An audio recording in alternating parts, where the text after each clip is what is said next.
So anyway, the armistice was signed, and I was still working, and I met, I had a lot of friends up there, and I got together with three more boys. One was an Irish fella, one was German, and the other was an Italian fella. Friends of mine, they all lived around Waterbury area. Both some worked as the streetcar too. And we decided we're going to go traveling. We're going to leave Waterbury and go traveling, four of us. So one fine day, tell my parents I'm leaving town. It was at the end of November, beginning of December. You were still living with your parents? Huh? During this time, you were still living with your parents? Oh yes, of course. 17? Yeah. Did you give them money for rent? Did you use your money that you were earning to No, support I don't yourself? remember. I don't remember what I did thought to my you money. told me that you gave your mother all your salary and she gave you a That's quarter a week allowance. That's another story. That's another story. That's later on after my father passed away. That's something else. No, my father didn't need my money. He made a pretty good living himself. So anyway, these four of us decided we're going to leave Waterbury and we're going to go south. Were your parents unhappy about that? They're very unhappy. But as I said, I was a maverick. Runs in the family. Like my daughter had. Would you like some more coffee? We went to New York by train. We got on the train in New York. We went to Savannah, Georgia. Savannah, we took a boat to Atlanta. They had a boat running from Savannah to Atlanta. And in Atlanta, we stopped there, and the Italian fellow got in trouble in town. I know he got in trouble anyway. He got picked up, released. He sent away. The Irish fella decided to join the army, the Navy, I mean. Oh. So there's only two of us left, this German fella and myself. So we took a train to Jacksonville, Florida. Florida. And then we stopped at St. Augustine, Florida. I drank the far from the Father used down there. That explains a lot. That explains a lot, doesn't it? And from St. Augustine we went to Palm Beach, Florida. West Palm Beach was not in existence yet. Maybe it was beginning to build a few, on this side of the waterway, beginning to build a few houses, but mostly it was Palm Beach. And we landed at Palm Beach. We went around there, we were looking for a job. We went to different hotels. Sorry boys, you have nothing doing. So you come back in January. The season does not begin here until January. Maybe you can still work then. And here, I'm always broke. I got no money. You had money to start with, but you spent it on the way down. But this friend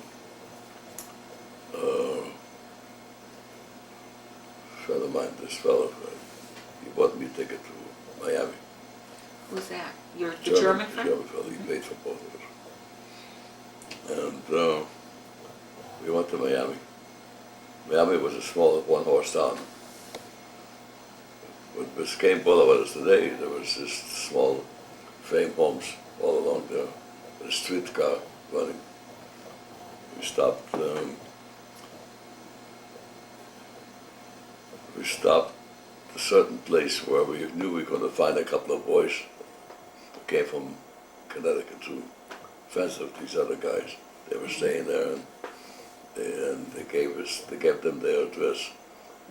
Anyway, before we got there was across the street there was a pool room. So we walked into the pool room first. And a big guy comes over here, cracker. How about we have a pool? I says, sorry, I says, I'm broke, I have no money. Well, so come on, he says, I'll pay for it. I'll play the game of pool with him. I beat him, and during the game we struck up a conversation. what happened? I said, well, we just came down from up north. I said, I run out of money. He says, you want a job? I said, yeah, I'd like a job. He said, okay. He says, you meet me here tomorrow morning, 7 o'clock, right outside this building. You have a job. I didn't ask him what. You have a job. So I said, how about my buddy over here? He says, bring him along too. So that night we spent with these friends of ours. They stayed with some woman up across the way. They had a room up there, spent the night up there. The next morning, 7 o'clock, we were there. And this guy pulls up with a big truck with a bunch of blacks on it. It says, hop on. Hop on. Didn't ask any questions, we hopped on. Takes us out so much way out, maybe a 20, 25-mile drive. I don't know what it is today. It may be the government airfield what it is today, everything. And they were dredging out water from one place and filling in another place. They were dredging the sand and earth, filling in a big field of them. So he gave us a job, fireman. He gave me a job as fireman. I took big logs of wood into what you call the dredge. You know what a dredge is? You know that work, you know, they suck the dirt in and it goes through pipes and goes out over the other side and it fills in the area up there. So that's what we had to do, 12 hours a day. All we ate was salt pork and cabbage, that's all we ate. How much do they pay you? $50 a month. And we slept on the dredge, you know. We had bunks. You work 12 hours a day? 12 hours a day we worked. Any Two day shifts, off? 2 shifts. Huh? Did you have any We time off? They alternate, you know. We sit down there for a while and somebody else. But it was 7 days a week. There was more than one. There was 4 of us on the dredge up there working. Did you work 7 days a week, even on Sunday? No, it was only 6 days. Only 6 days a week. You want me to ask a question? I don't remember. How many years ago was it? You remember an awful lot. I do it. I hate for anyone to ask me these questions. I can't remember everything. What did you used to do on Sundays, Dad? Huh? What did you used to do? Play pinochle. Play pinochle. Yeah, play pinochle. Those guys play pinochle up there. Play pinochle. You'd lose all your earnings then. No, Or I you didn't win play them for all. money. It was just play for fun. Nobody had any money in those days. So we worked around that dredge up there. And then the other 2 guys, so we left, and also they came out from the, and see some of them, the jobs walking the pipes, you know, laying the pipes there and straighten them out.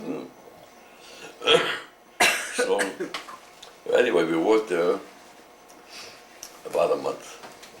Got paid and quit. All 4 of us quit.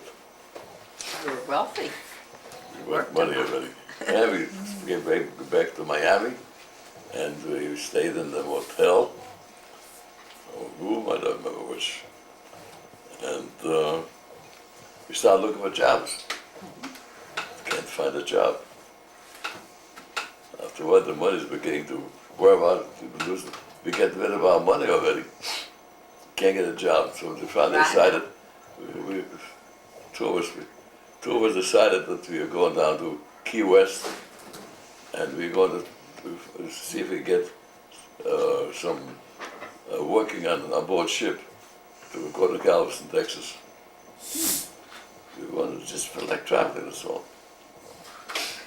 So we got on the train, you know, and by the time we got, I had enough to pay my transportation down to Key West, and that's all the money I had. Did you ever think of asking your parents for money? No, I wouldn't do that. I wouldn't dare do that. Because they wouldn't give it to you? Or They because you were probably too, would, but I wouldn't you were dare. too proud? I'm too proud for that. So we got down to Key West, we got there early in the morning, around noon maybe, and we walked around the town, can't find a job, can't find anything. Yes, only you can do one thing if you want to. There was a naval station, you could join the Navy, they're looking for people. I said, I didn't come down to Florida to join the Navy.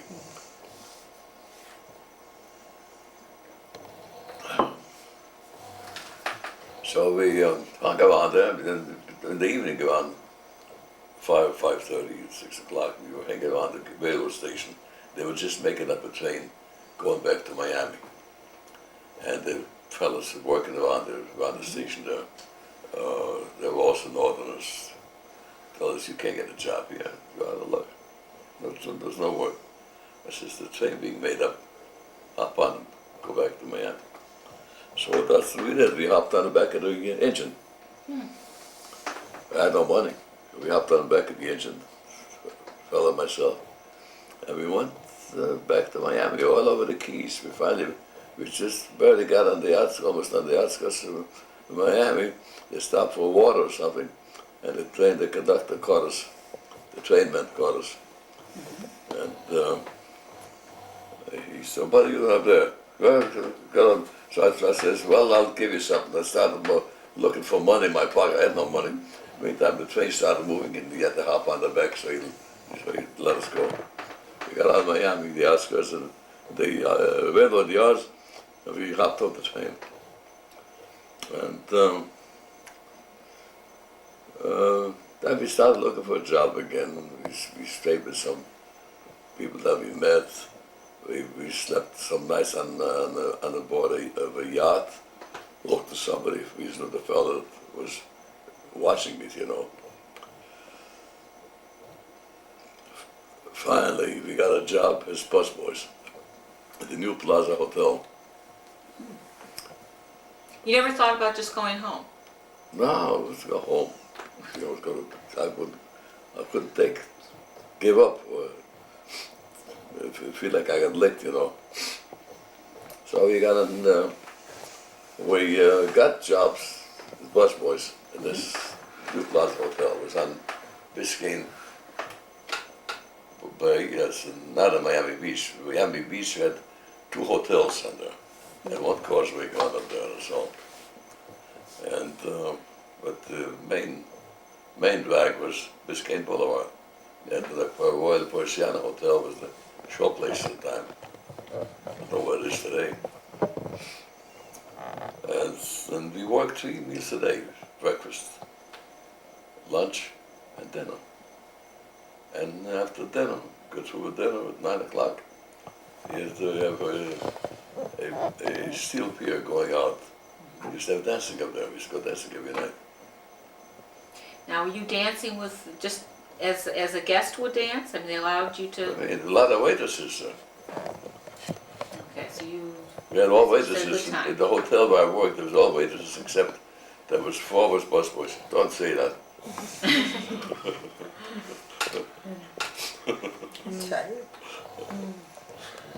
So we had a good time.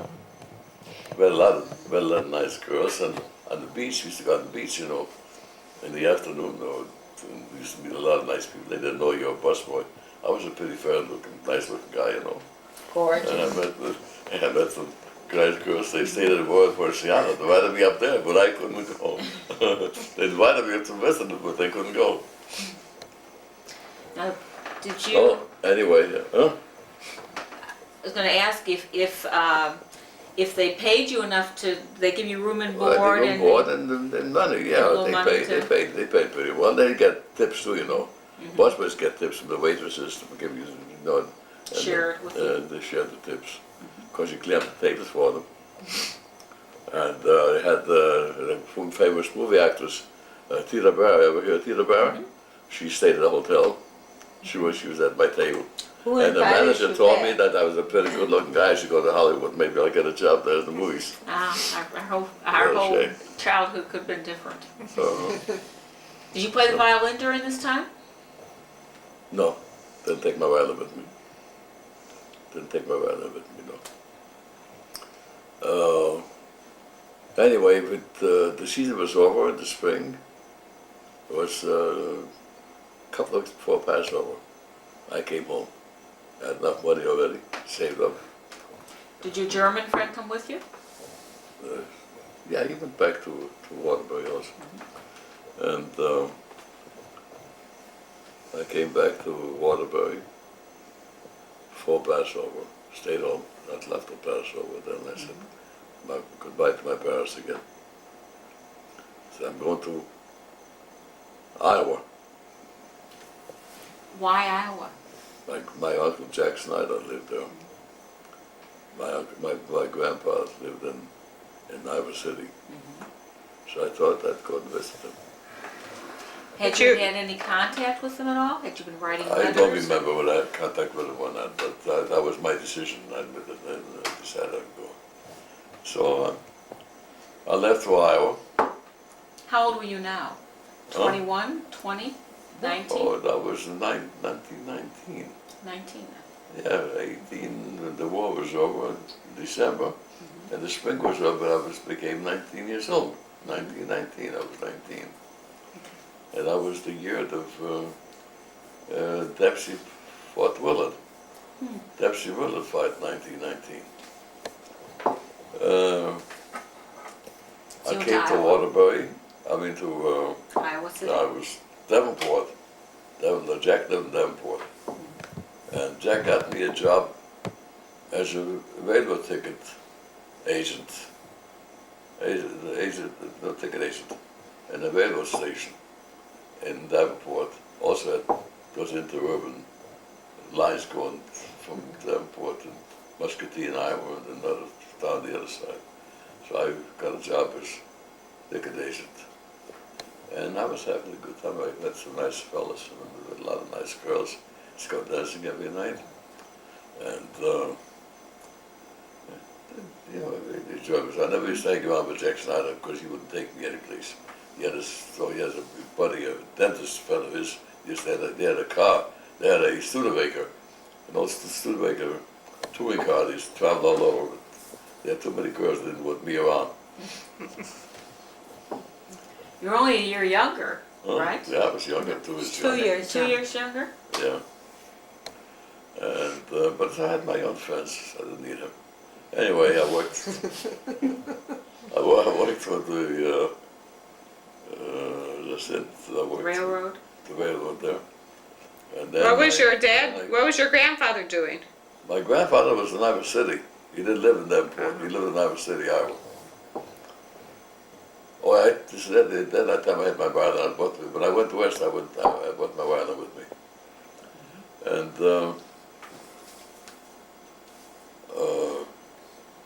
then I quit this job.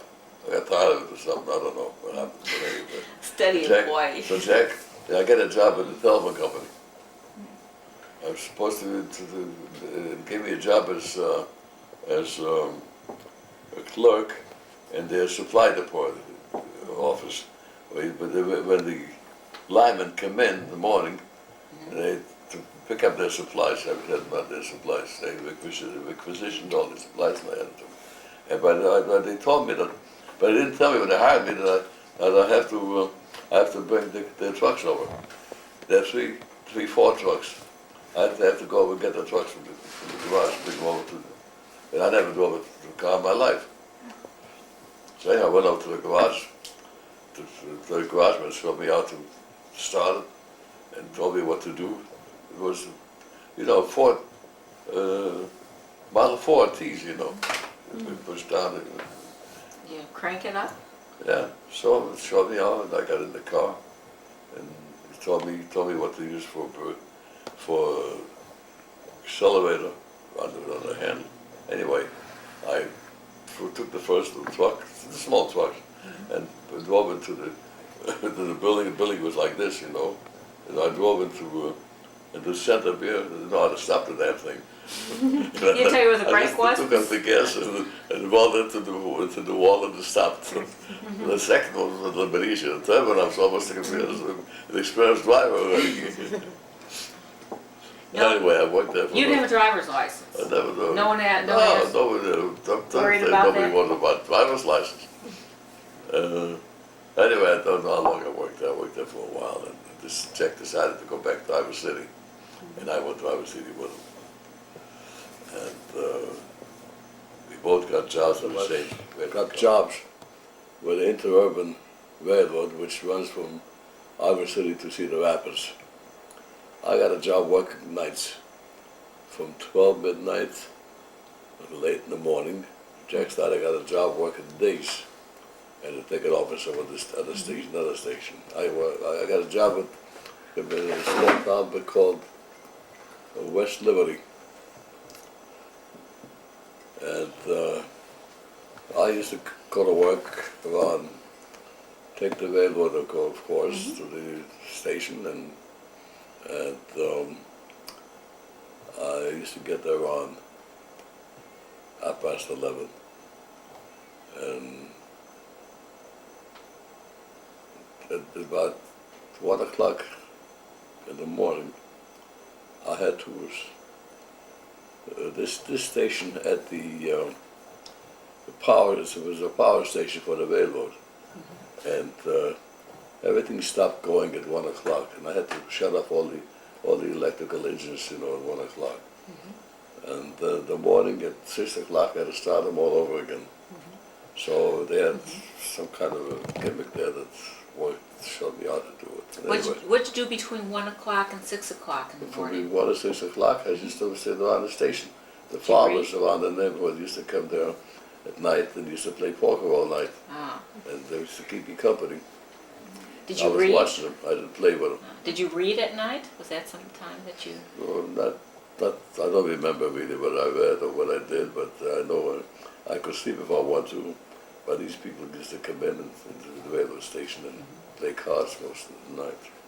So I kept me company. In the morning I'd start the motor squad again, and they go home around 7 o'clock, 7:30. Did you sleep then all morning? I slept during the day, And then I also started taking lessons, violin lessons at the University of Iowa. And they put me into a string quartet. I played with them for while I was there. And at night, I didn't have to go to work until late at night. So Jack Snyder and myself started a dancing school. I used to play the music, and Jack was teaching me how to dance. Whose idea was that? Was Jack's idea? Both of us, more or less. What kind of dancing? What kind of- It's ballroom dancing. Ballroom dancing? Ballroom dancing. Of course, my grandpa lived in Iowa City. We stayed with them. Okay, this was the first time you'd met this grandfather. Yes, This first is your time I met mother's My father. father's father, yeah. Your First your time. mother's father. Yeah. And then, Was that? What did you think? I mean, to Well- not meet your grandfather at all until you're. we 19 got along years very old. nicely together. He was sort of a broad-minded young old fellow. And What do you mean by broad-minded? well, he was already Americanized. He still had a beard. He was religious, but he realized that you can't tell anybody what to do. They do what they want to do. Is that where you got your philosophy of life from? No, not that. Anyway, they had Bill and Ida lived with them, and the younger one son, Frank. Frank, all lived in the same house. And there was also two other sons of uncles of mine lived, Maya Schneider and Louis Schneider. They were all in the junk business, in a big yard, a junk yard. And my grandpa used to go out, he had a truck. He was driving the truck already. He had a truck, and he used to go out in the countryside and pick up junk. I said that he was a little bit more one. He used to spend away from home at night sometimes, all night. Out in the country, he didn't come home. So I don't know what he did when he used to be away from home. But he couldn't possibly find any kosher food when he was there, so he had to eat anything. So as I said, he was more or less broad-minded. So anyway, that's what we were doing in Iowa City. And in February of that year, I was 1920, February, I got a letter from my mother that my father was very sick. I should come home. So, in a big heavy snowstorm, I got on the train and I came home. My father was very sick. He had asthma and he had pneumonia, and the doctor couldn't do anything for him. And about 2 weeks after I came home, he passed away. He's only must be around 45 or so.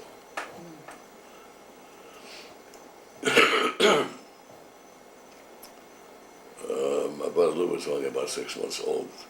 He passed away. The youngest one in the family. So we buried him.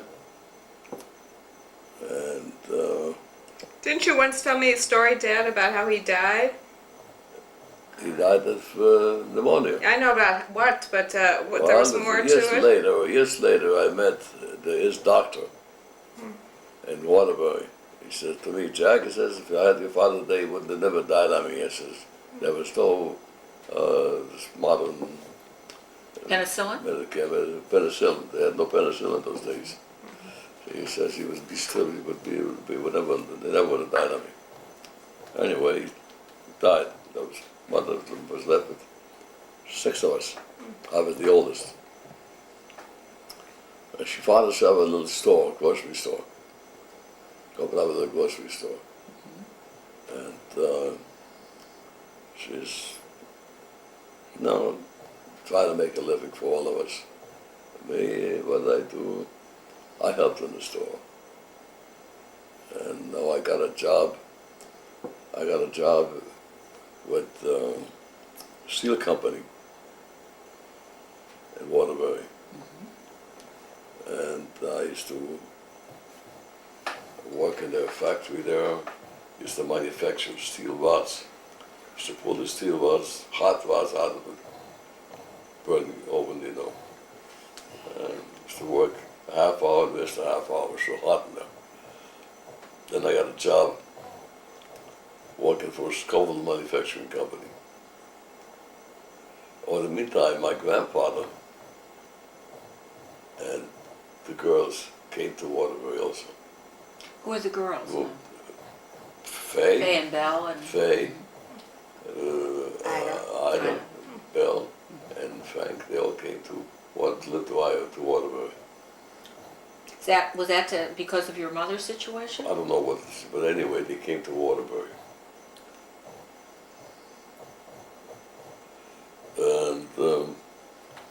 And I got a job with Scoville Manufacturing Company. Used to make dies, you know what dies are. Used to be with a machine to test them, So I learned how to do that kind of work.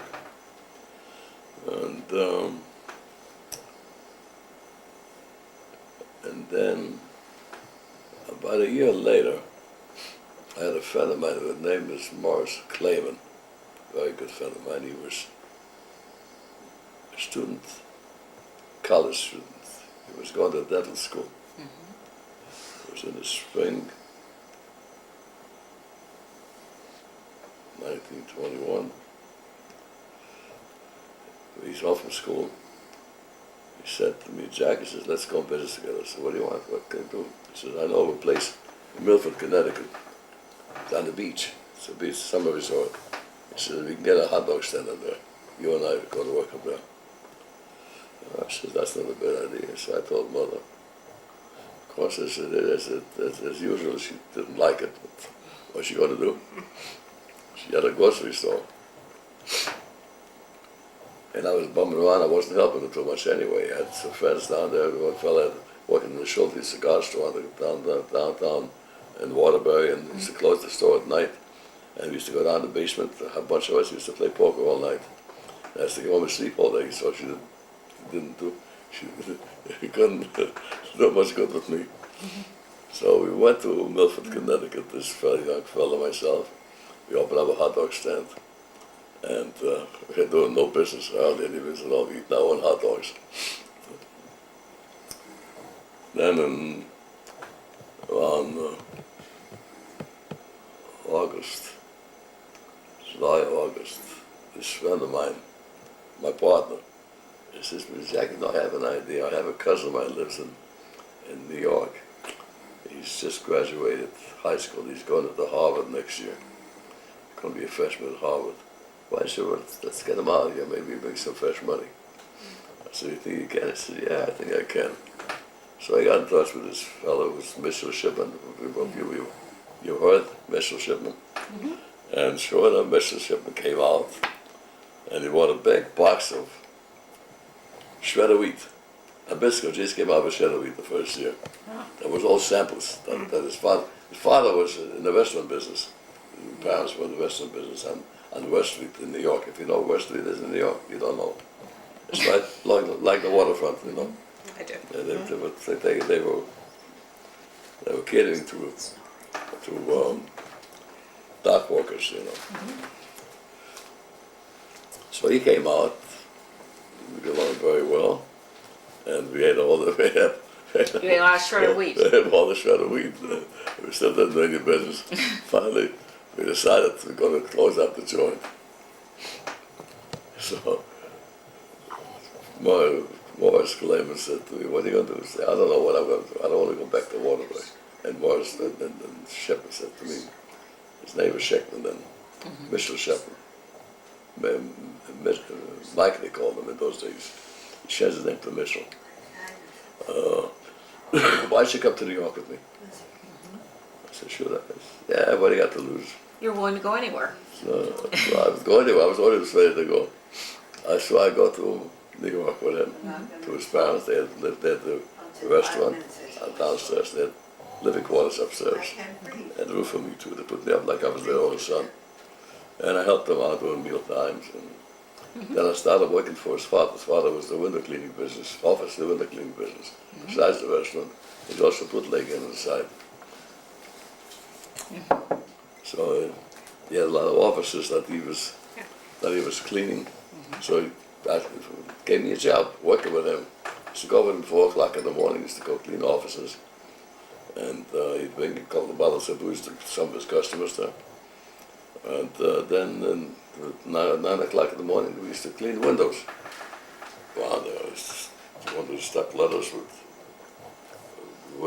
chamois and then squeeze it. And we used to clean store windows.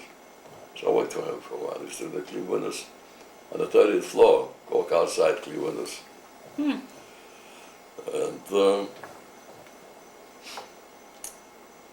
so, And Mitchell was in school then. huh? And Mitchell was at Harvard at that point? Mitchell went to Harvard, yeah. That fall he went to Harvard. And I worked for him for a while, and then what happened, I met some people, friends of mine that I got to know. One fellow opened up a shop. Oh, in the meantime, Mother gave up the store. And under the advice of my grandfather, she bought a farm somewhere out the sticks in Connecticut. I went out to see her, and she's starving up there. I said, "What do you want to buy a farm for?" So my father told me, he advised me, I says, "That's crazy. It's not for you, you're no farmer." She had some of the livestock up there, and that's about it. I said, "You come to New York, fix up an apartment, and I'll take care of you, don't worry." So I brought the whole family out to New York. I rented a house in New York City, not New York City, but in Brooklyn. Right, when it was right this side of Williamsburg Bridge, South 4th Street. And I got a job with a friend of mine that he was manufacturing sweaters, knitted. He had machines, that by machines. The machines work back and forth, and then they something. Sweaters? And they used to do that. They set up the machine, it used to work. So I worked for her for a while. Now, were you the only one in the family working? I There was a the big only one in the family to Nobody support. family, nobody working except me. Did your mother get a job at all, or she? No, she didn't get a job. I support the family. Whatever I made, I used to bring home to give her my paycheck. She give me 50 cents spending money. And I worked there for a while, and then, let me think now what happened. Oh, yeah, I remember now. We lived on DeKalb, we moved to DeKalb Avenue. I got a job as a streetcar conductor. Used to work streetcars that gone from Franklin Park near Eversfield to Coney Island, to Prospect Park.